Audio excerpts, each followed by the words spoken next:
So I always ask students, what is your why? Depending on who you are, depending on your family, and where you're at in legacy building, will determine how you can choose your major.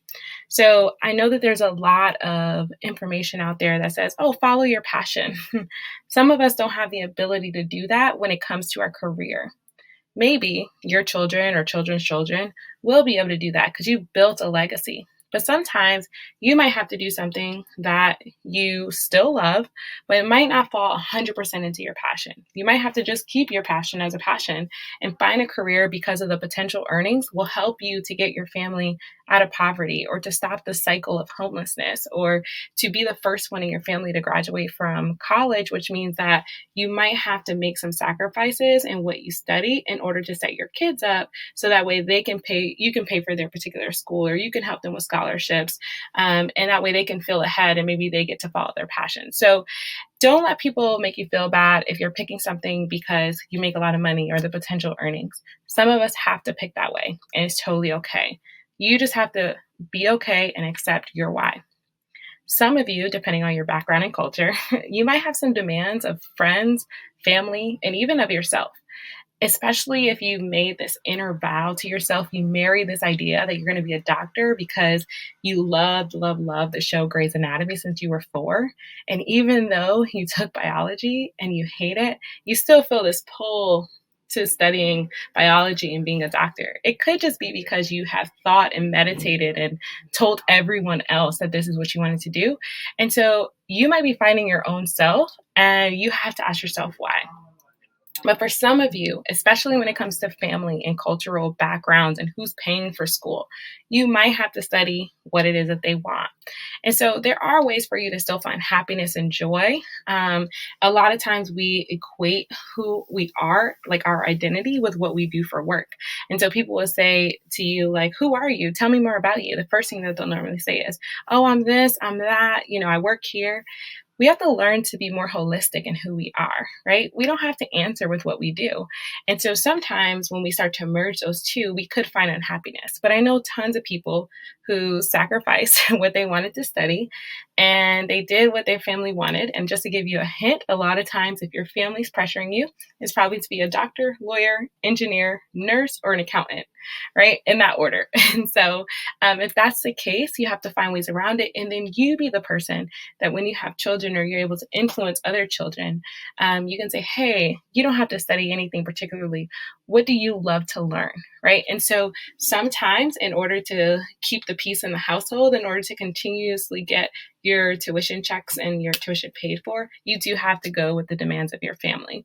And so again, accepting that that's your why, and unless you have an option for you to pay for yourself, you might have to do that.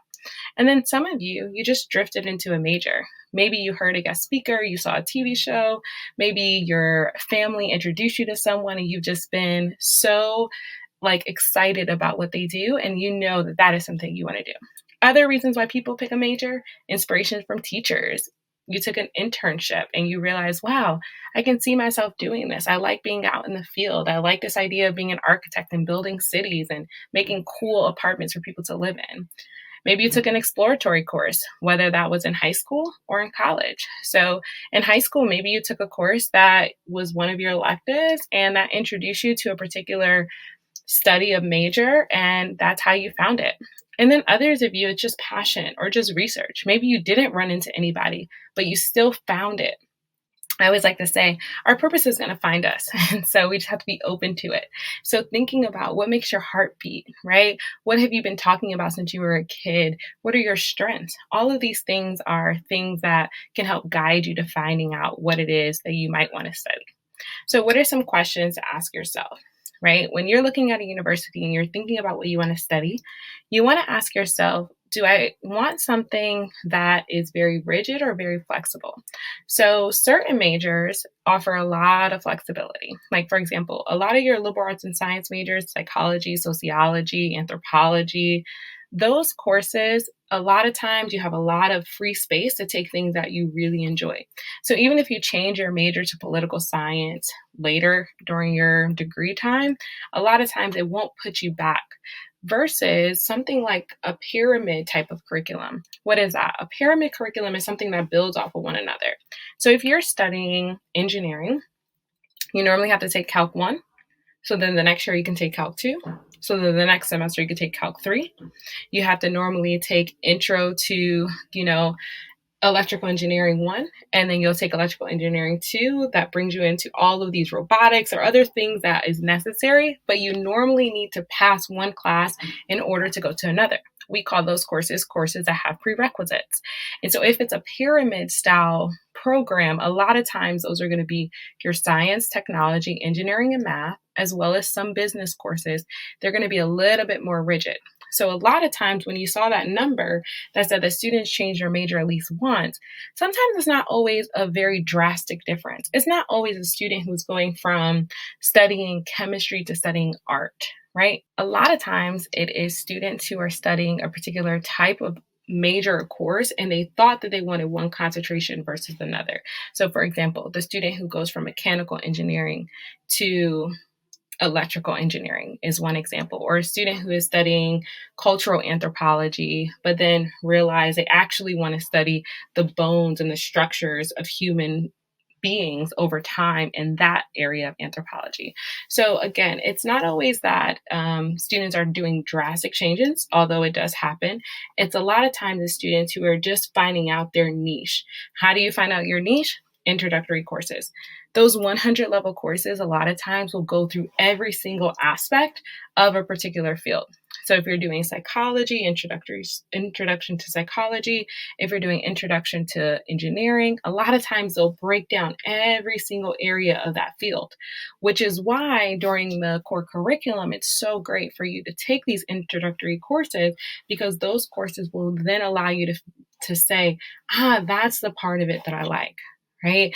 You might not like this part of this particular concentration, but you do enjoy the other side.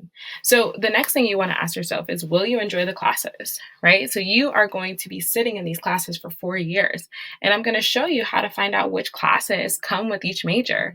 And they vary at different schools depending on the faculty and what they can teach, but you really have to be able to look at even the names of the titles of the classes and say, will I even enjoy this? Or man, just by looking at them, I'm already bored.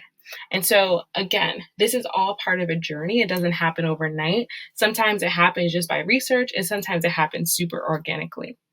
And then of course, the next question is the major required for your next stage in education? Fun fact, at an Ivy League institution, the number one major that students who are pre-med have is actually called the history of science. And you might be thinking, oh, I thought that they would study biology, right? Because they have to prepare to be in med school. But no, remember, med school and law school are just tracks, right? You have to take certain classes for med school and if you want to become a veterinarian. But for some of the particular ones, it's really just a guide for you to take some courses here or there. And for med school, it's a particular list of courses that you have to take. And you can go to the pre-med website or the American Medical Association to look up what courses are required for when you apply to med school.